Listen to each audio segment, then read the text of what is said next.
السلام علیکم۔ حضرت عمر بن خطاب بیان کرتے ہیں، رسول صلی اللہ علیہ وسلم نے فرمایا، تمام اعمال کا دار و مدار نیتوں پر ہے۔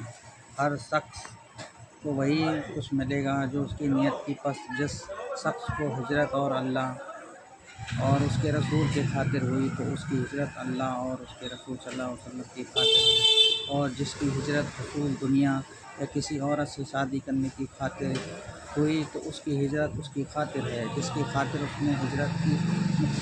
متفق علیہ۔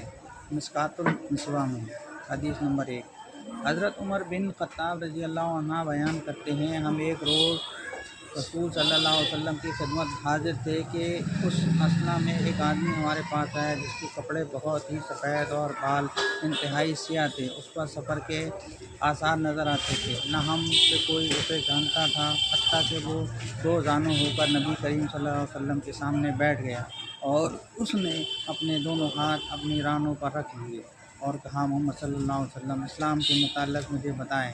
آپ صلی اللہ علیہ وسلم نے فرمایا، اسلام یہ ہے کہ تم گواہی دو کہ اللہ کے سوا کوئی معبود برحق نہیں، اور یہ کہ محمد اللہ کے رسول ہیں، نماز قائم کرو، زکوٰۃ ادا کرو، رمضان کے روزے رکھو، اور اگر طاقت ہو تو بیت الحج کرو۔ اس نے کہا، آپ نے سچ فرمایا۔ ہمیں اس سے تعجب ہوا کہ وہ آپ سے پوچھتا ہے اور آپ کی تصدیق بھی کرتا ہے۔ اس نے کہا، ایمان کے بارے میں مجھے بتائیں۔ آپ صلی اللہ علیہ وسلم نے فرمایا، یہ کہ تم اللہ پر اور اس کے فرشتے، اس کی کتابوں، اس کے رسولوں اور یوم آخرت پر ایمان لاؤ، اور تم تقدیر کے اچھا اور برا ہونے پر ایمان لاؤ۔ اس نے کہا، آپ نے سچ فرمایا۔ پھر اس نے کہا، احسان کے بارے میں مجھے بتائیں۔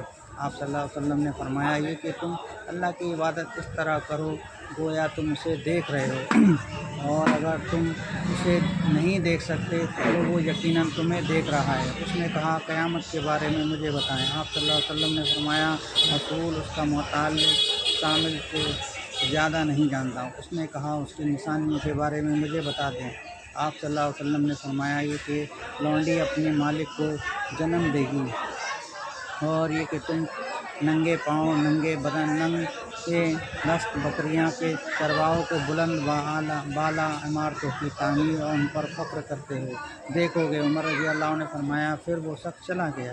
میں نے کچھ دیر ٹھہرا، پھر آپ صلی اللہ علیہ وسلم نے مجھ سے پوچھا، عمر، کیا تم جانتے ہو وہ سائل کون تھا؟ میں نے عرض کیا، اللہ اور اس کے رسول بہتر جانتے ہیں۔ آپ صلی اللہ علیہ وسلم نے فرمایا، وہ جبریل تھے، وہ تمہیں تمہارا دین سکھانے کے لیے تمہارے پاس تشریف لائے تھے۔